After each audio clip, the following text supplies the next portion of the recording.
Estimados participantes, con toda la intención de realizar un pequeño resumen de la unidad 1 y apoyarlos un poco para que comprendan mejor la unidad 2, vamos a explicar con este mapa mental todo lo que viene en adelante. Ya sabemos que la evaluación de aprendizajes es un proceso permanente que recoge información sobre la realidad y valora el nivel de logro alcanzado por el estudiante para tomar decisiones que llevarán a mejorar. Siempre en miras del constructivismo, ¿no? La mejora, siempre intentamos realizar estrategias de mejora en función a los resultados de las evaluaciones. Y esto eleva la calidad del programa. Y no ver la evaluación como una medida de sanción, como se hacía antes. Entonces surge la pregunta, ¿qué evaluar? ¿Qué vale la pena evaluar? ¿Qué es posible evaluar? ¿Qué información relevante voy a recoger cuando decido evaluar en esta o en otra forma? Es injusto evaluar lo no tratado en las sesiones de clases, pero en algunos casos ocurre, por lo que se hace necesario responder de manera consciente la pregunta anterior. Debemos evaluar los aprendizajes propuestos en los programas, expresados en las competencias y claramente especificados en las manifestaciones de las mismas. Algo al parecer sencillo, pero lo veremos más adelante.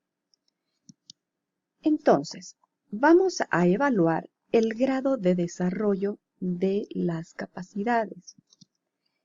El aprendizaje de contenidos conceptuales, de contenidos procedimentales y de contenidos actitudinales. Posteriormente vamos a ver cómo realizaremos estas evaluaciones y con qué. También vamos a evaluar los agentes, tanto de procesos como de resultados. ¿Esto por qué? Porque antes la evaluación solamente medía el logro de aprendizaje del estudiante. Sin embargo, ahora no solamente evaluamos eso, evaluamos, como les digo, los agentes, los procesos y los resultados. ¿Cuándo evaluamos? Normalmente responderíamos en un primer parcial, en un segundo parcial y en un final. Bien, pues ahora en esta nueva concepción vamos a evaluar al inicio con una evaluación diagnóstica, lo que ya hemos trabajado todo este tiempo con la recuperación de los conocimientos previos, que es sumamente importante para lograr aprendizajes significativos. Entonces, esta evaluación diagnóstica no es un intento de nivelar a los estudiantes, sino de activar esos conocimientos previos, ¿no? Muchos nos decimos, pero si no saben nada de la materia, siempre sabemos algo. Y si no sabemos específicamente la materia, podemos buscar analogías, podemos buscar metáforas que faciliten al estudiante darse cuenta que saben algo parecido, pero que no es lo mismo. Sin embargo, ese parecido, esa similitud, le ayudará a comprender lo que queremos explicarle. Y ahí es donde el estudiante, además de interesarse, se motiva, se da cuenta que está en la misma página y aumenta su interés y obviamente ese nuevo tema va a tener para él un significado. Entonces, por eso la importancia de siempre planificar una evaluación de inicio, ¿ok? Después tenemos la evaluación formativa, que es reguladora. Y aquí cumple un rol muy importante la retroalimentación. En la educación tradicional es solo decirle está bien o está mal, pero el estudiante nunca sabe por qué está bien o por qué está mal, o por qué sacó un 80, qué, qué faltó en ese 20%, ¿no? O sea, quedan vacíos y esos vacíos nunca logran ser cubiertos. Entonces, para que la retroalimentación sea buena y para que realmente exista un trabajo compartido con el estudiante, no debe ser unidireccional. Es decir, no debemos simplemente decir, está muy bien, está regular. No, o sea, el estudiante, ¿qué hace con eso? ¿No? No puede mejorar. La evaluación siempre va a ser para mejorar y para eso está la retroalimentación. La retroalimentación formativa, si nosotros devolvemos la tarea al estudiante, debemos hacerle cambiar algo en su forma de trabajar, de estudiar, en su forma de comportarse. Si conversamos con él, se vuelve ya no es unidireccional, ¿no? Es de ida y vuelta, tiene dos direcciones. Entonces, cambia la forma de trabajar, tanto del estudiante como del docente. Es formativa esta retroalimentación si le ayudo al estudiante a identificar dónde está parado, qué sabe, a dónde tiene que llegar y qué tiene que lograr, y si lo ayudo en el tránsito para achicar esa brecha.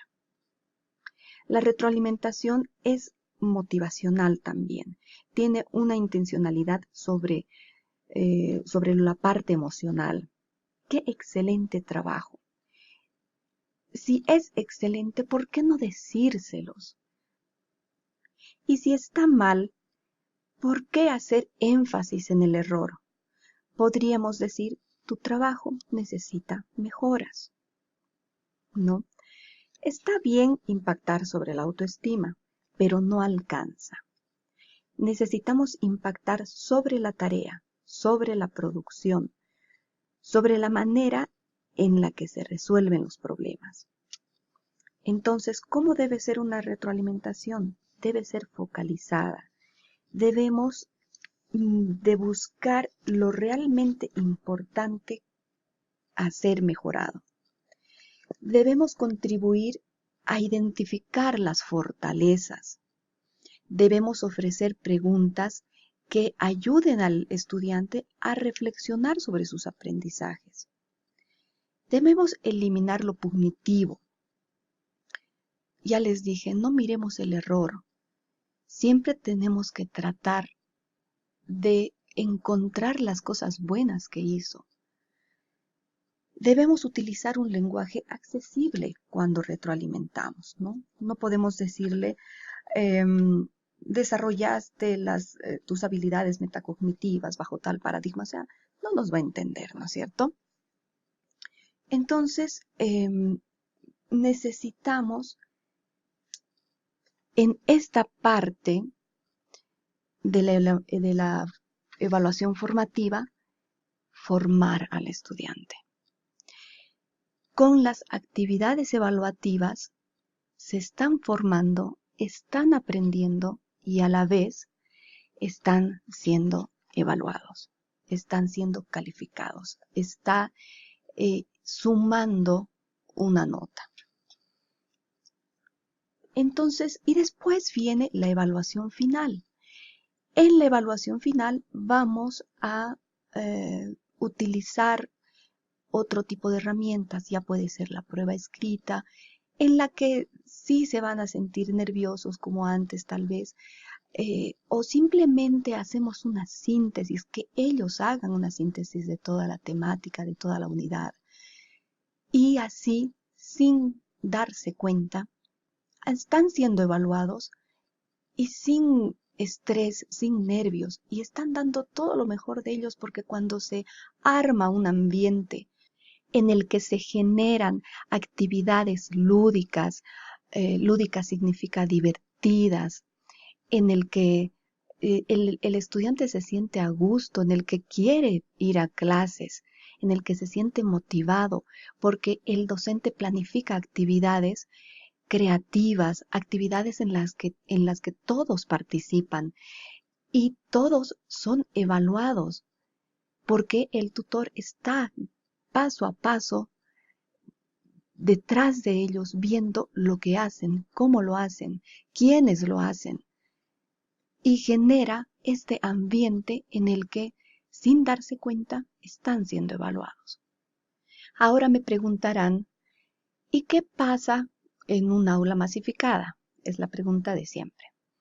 Bien, se les ha mostrado la estrategia del ABP y esta funciona de manera excelente en aulas masificadas. Se los pone en grupos a los estudiantes, los grupos tienen un coordinador y nosotros estamos visitando los grupos, apoyando con el soporte que necesiten. Pero aquí lo interesante es que ya hemos generado en el estudiante una autonomía y se crea este hábito.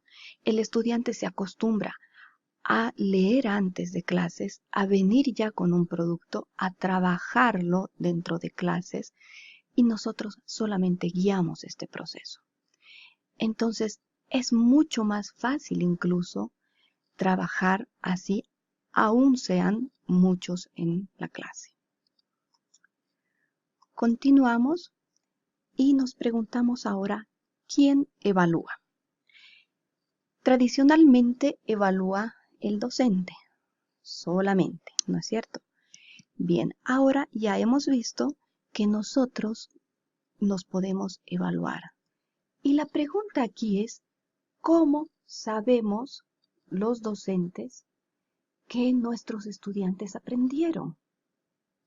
En la evaluación tradicional, básicamente, el docente es el que dice al estudiante si sabe o no sabe, como atribución externa, ¿no? Es por eso que el estudiante dice, el docente me puso 5, no le caigo bien, ¿no? O simplemente dice, me fue bien porque me tocó lo más fácil, o me fue mal porque era el tema más difícil.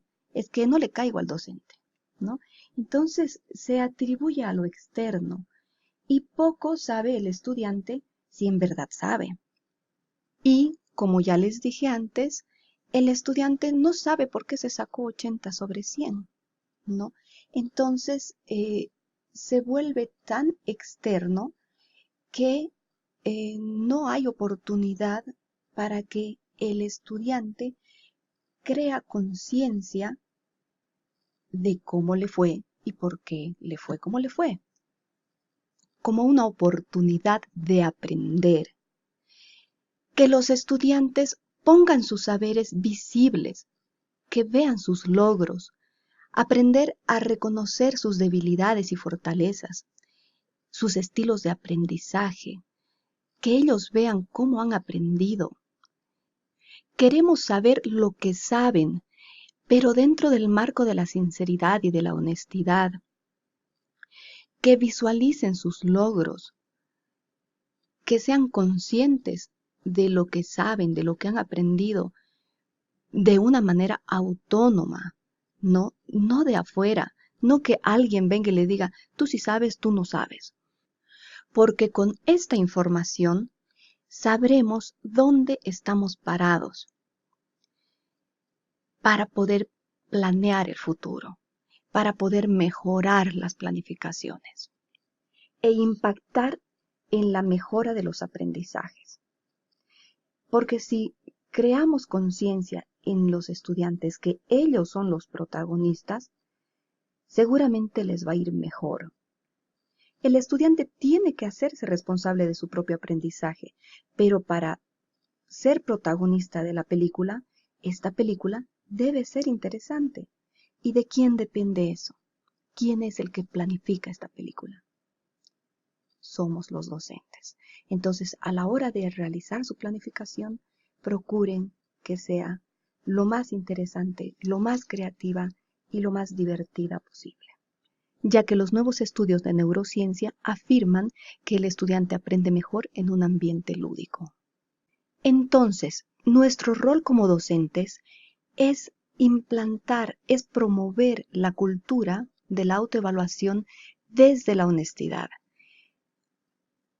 comunicando al estudiante que lo que necesitamos es saber si sabe, es saber cuánto aprendió, es saber cómo se sintió para poder mejorar el proceso, ¿no? Y no es una casilla más en la que el estudiante siempre se pone 100 para poder compensar la nota que le puso el docente, ¿no? Entonces, es muy importante que nuestra formación sea integral, que logremos en los estudiantes fortalecer valores, fortalecer la honestidad.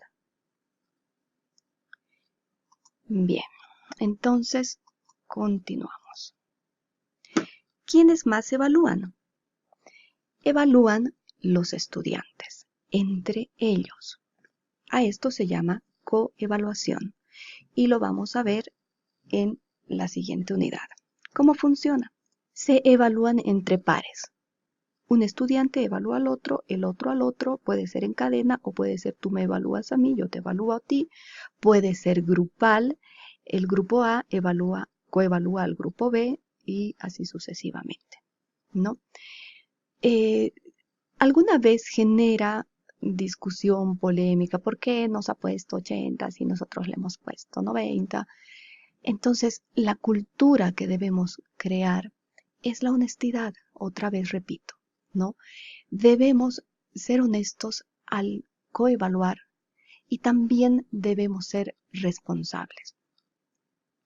Y el que recibe la coevaluación debe también aperturar una mente más abierta para poder recibir la retroalimentación, si es que lo hubiera, de una manera más abierta, como ya dije, porque lo que dice el docente es ley y lo que dice el docente, amén, ¿no? O sea, no hay discusión.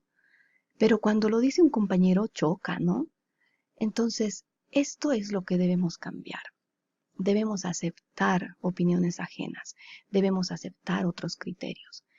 Y para poderlo hacer, debemos desarrollar la tolerancia, la escucha activa, la empatía, ¿no? Muy importantes. Son valores que como docentes debemos ayudar a fortalecer en los estudiantes dentro del desarrollo integral de nuestros estudiantes.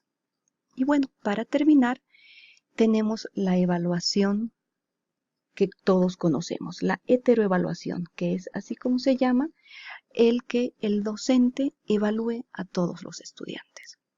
La heteroevaluación se la realiza ya sea en exposiciones grupales, vamos evaluando a todos los estudiantes que exponen, a todos los estudiantes que trabajan de forma grupal, a todos los estudiantes que realizan un examen escrito, a todos los estudiantes que contestaron un cuestionario, o sea, a toda la clase.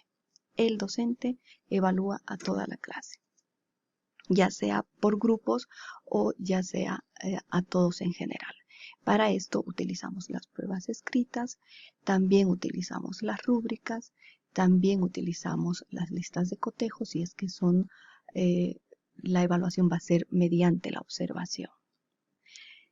Y con esto terminamos este pequeño tutorial que salió un poquito largo, espero no haberlos cansado, pero la intención, como ya dije antes, ha sido ayudarles con un poco más de herramientas para que puedan realizar su planificación de una manera óptima. Dicho esto, les deseamos éxito en esta nueva actividad.